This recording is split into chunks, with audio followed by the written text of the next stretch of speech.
ষষ্ঠ শ্রেণী বাংলাদেশ ও বিশ্ব পরিচয় 2026 পাঠ 3 ও 4 সমাজ বিকাশের বিভিন্ন স্তর শিকার সংগ্রহ উদ্যান কৃষি পশুপালন সমাজ।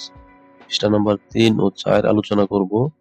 এখানে যা যা দেখবো আজকে তা হলো গুরুত্বপূর্ণ 30টি এমসিকিউ, 5টি ছোট প্রশ্ন এবং একটি সৃজনশীল প্রশ্ন দেখব। তবে চলো প্রথমে আমরা এই পাঠের কিছু অংশ পড়ে নিই। সমাজ পরিবর্তনশীল। আজকের দিন আমরা বাংলাদেশের যে সমাজকে দেখি, আগের দিনের সমাজ কিন্তু এমন ছিল না।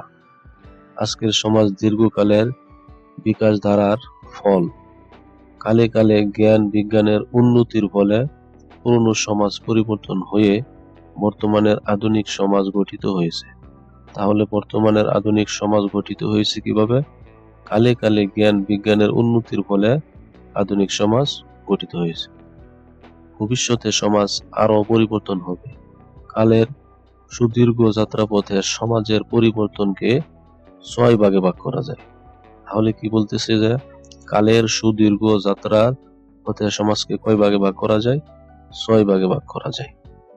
এগুলো হচ্ছে শিকার ও সংগ্রহ ভিত্তিক সমাজ, 2 নম্বর উদ্যান কৃষি ভিত্তিক সমাজ, 3 নম্বর পশুপালন সমাজ, 4 নম্বর কৃষি ভিত্তিক সমাজ, 5 নম্বর শিল্প ভিত্তিক সমাজ এবং 6 নম্বর হলো শিল্প বিপ্লবী পরিবর্তন পরবর্তী সমাজ। শিকার ও খাদ্য সংগ্রহ সমাজ।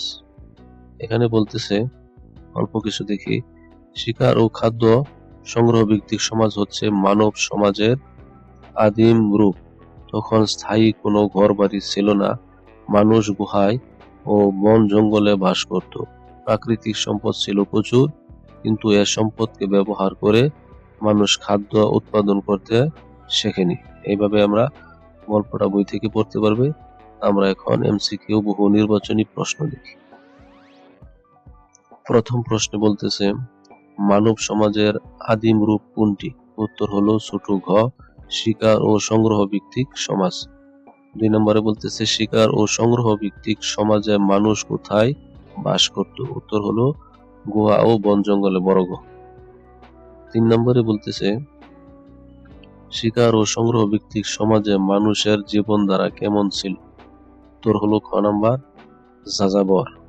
4 নম্বরে বলতেছে আদিম সমাজে খাদ্যর প্রধান উৎস কি ছিল? উত্তর হলো ছোট ঘ। ছোট ঘয়ে কি আছে? শিকার ও ফলমূল সংগ্রহ। এবার 5 নম্বর দেখি। শিকার ও সংগ্রহ ভিত্তিক সমাজে প্রধান হাতিয়ার কি ছিল? উত্তর হলো খ নম্বর পাথরের হাতিয়ার। 6 নম্বরে প্রস্তর যুগ বলা হয় কোন সমাজকে? উত্তর হলো ছোট গ, শিকার ও সংগ্রহ ভিত্তিক সমাজ।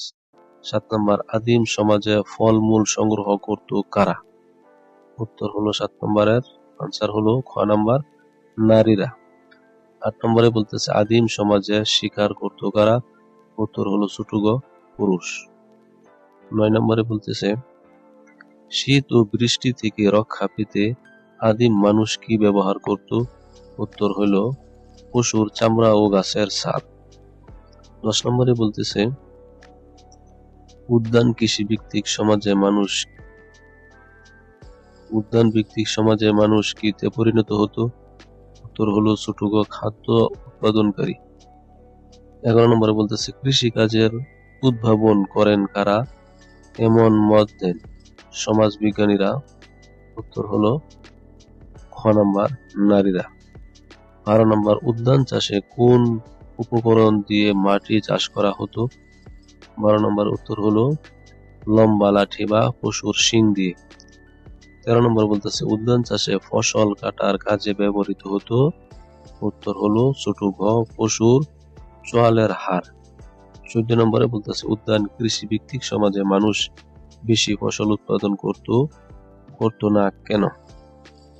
উত্তর হলো 14 নম্বরের ছোট গ, প্রয়োজনের বেশি দরকার ছিল না। 15 নম্বর দেখো উদ্যান কৃষি ভিত্তিক সমাজের জীবনধারা কেমন ছিল? উত্তর হলো ছোট গ, যাযাবর।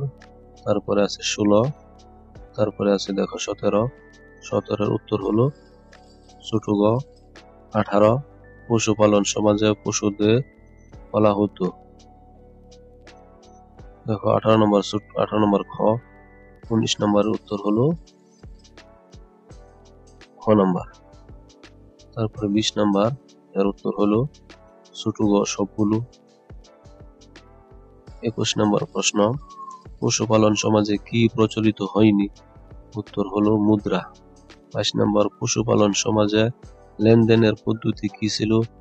উত্তর হলো দ্রব্য বিনিময়। 23 নম্বর, পশুপালন সমাজের জীবন যাপন কেমন ছিল? উত্তর হলো ছোট ঘ। 24 নম্বর, এটির উত্তর হলো ছোট গ। 25 নম্বর, এর উত্তর হলো ছোট গ। 26 নম্বর, তারপরে দেখো 27, 28, তারপরে দেখো 29, তারপরে দেখো এই হলো 30 নাম্বার। এভাবে গুরুত্বপূর্ণ 30টি এমসিকিউ দিয়েছি। এখন আমরা ছোট প্রশ্ন দেখি। তাহলে 5টি ছোট প্রশ্ন দেখি। 1 নম্বর প্রশ্ন হলো, শিকার ও সংগ্রহ ভিত্তিক সমাজ কাকে বলে? উত্তর হলো যে সমাজে মানুষ শিকার ও বন জঙ্গল থেকে খাদ্য সংগ্রহ করে জীবনযাপন করত এবং খাদ্য উৎপাদন করত না, তাকে শিকার ও সংগ্রহ ভিত্তিক সমাজ বলে। 2 নম্বর প্রশ্ন থেকে বলতেছে, আদিম সমাজের মানুষ কেন যাযাবর জীবনযাপন করত? উত্তর হলো খাদ্যর সন্ধানে এক জায়গা থেকে অন্য জায়গায় ঘুরে বেড়াতে হতো বলে আদিম সমাজের মানুষ যাযাবর জীবনযাপন করত। 3 নম্বর প্রশ্ন হলো, উদ্যান কৃষিভিত্তিক সমাজে কৃষিকাজ কিভাবে শুরু হয়? উত্তর হলো বসবাসের আশপাশে বীজ পরির চারা গাছ জন্মানো থেকে মানুষ বীজ ছিটিয়ে ফসল ফলানোর ধারণা পায়, যা থেকে উদ্যান কৃষি শুরু হয়। তারপর 4 নম্বর প্রশ্ন দেখো বলতেছে, পশুপালন সমাজে পশু কেন সম্পদে পরিণত হয়? উত্তর হলো পশু থেকে দুধ, বাচ্চা, চামড়া ও চশম পাওয়া যেত এবং প্রয়োজনে খাদ্য হিসেবে ব্যবহার করা যেত বলে পশু সম্পদে পরিণত হয়। 5 নম্বর প্রশ্ন হলো, পশুপালন সমাজে কি ধরনের লেনদেন ব্যবস্থা প্রচলিত ছিল? উত্তর হলো পশুপালন সমাজে মুদ্রার পরিবর্তে দ্রব্য বিনিময় প্রথা প্রচলিত ছিল। এবার চলো উদ্দীপক সহ সৃজনশীল প্রশ্ন দেখি। এখানে একটা উদ্দীপক দেওয়া আছে তোমাদের পরীক্ষায়, এরকম ভাবেই থাকবে। রাশেদ একটি তথ্যচিত্র দেখলো, এক সময় মানুষ স্থায়ী ঘরবাড়ি তৈরি করতে পারেনি, তারা প্রকৃতির উপর সম্পূর্ণভাবে নির্ভরশীল ছিল। খাবারের জন্য বনে ঘুরে বেড়াতে হতো। পরে মানুষ লক্ষ্য করে যে বন্য শস্যর দানা মাটিতে পড়ে নতুন গাছ জন্মায়। এই অভিজ্ঞতা থেকে তারা ফসল ফলাতে শেখে। আবার কেউ কেউ পশু ধরে এনে পালন শুরু করে এবং সেগুলোকে জীবিকার উৎস হিসেবে ব্যবহার করে। এখন দেখো প্রশ্ন এইভাবেই থাকবে পরীক্ষায়। যেমন ক নম্বর প্রশ্ন, যাযাবর জীবনযাপন কি? তারপর হইল কি, দেখো খ নম্বর প্রশ্ন আছে। ক নম্বর প্রশ্ন পরীক্ষায় মান থাকবে 1, ক নম্বর প্রশ্নের পরীক্ষায় মার্ক থাকবে 2, তারপরে ছোট গ নম্বরের পরীক্ষার মার্ক থাকবে 3, বড় গ নম্বরের পরীক্ষায় মার্ক থাকবে 4। তাই দেখো এখন এই ক খ গ উত্তরগুলি নিচে দিয়েছি, চলো দেখি। এই হলো ক নম্বর প্রশ্ন আর এই হলো উত্তর। খাদ্যর সন্ধানে এক স্থান থেকে অন্য স্থানে ঘুরে ফিরিয়ে জীবনযাপন করাকে যাযাবর জীবনযাপন বলা হয়। 2 নম্বর প্রশ্ন খ, শিকার ও সংগ্রহ ভিত্তিক সমাজে স্থায়ী বসতি গড়ে ওঠেনি কেন? কারণ এ সমাজে মানুষ খাদ্য উৎপাদন করতে জানতো না, খাবারের জন্য নির্দিষ্ট জায়গায় থাকার সুযোগ ছিল না, তাই স্থায়ী বসতি গড়ে ওঠেনি। এটা নাম্বার থাকবে পরীক্ষায় 2, ছোট গ নাম্বার পরীক্ষায় নাম্বার থাকবে 3। বলতেছে উদ্দীপক থেকে জানা যায় যে মানুষ বীজ থেকে ফসল উৎপাদনের ধারণা লাভ করে। এ সমাজে মানুষ বসবাসের আশেপাশে মাটির নিচে বীজ বপন করতে ফসল ফলাতো। কৃষিকাজ ছিল সহজ ও প্রাথমিক পর্যায়ের এবং প্রয়োজন অনুযায়ী উৎপাদন করা হতো। তারপরে দেখো 4 নম্বর প্রশ্ন, এটা মার্ক থাকবে পরীক্ষায় 4, তাই এই লাইনটুকু লিখলে হয়ে যাবে। তবে আগামী পর্বে আমরা পৃষ্ঠা 5 দেখবো। আজকে এই পর্যন্তই, ভালো থাকো। সেই পর্বটি পেতে চ্যানেলটি সাবস্ক্রাইব করে রাখো। ধন্যবাদ।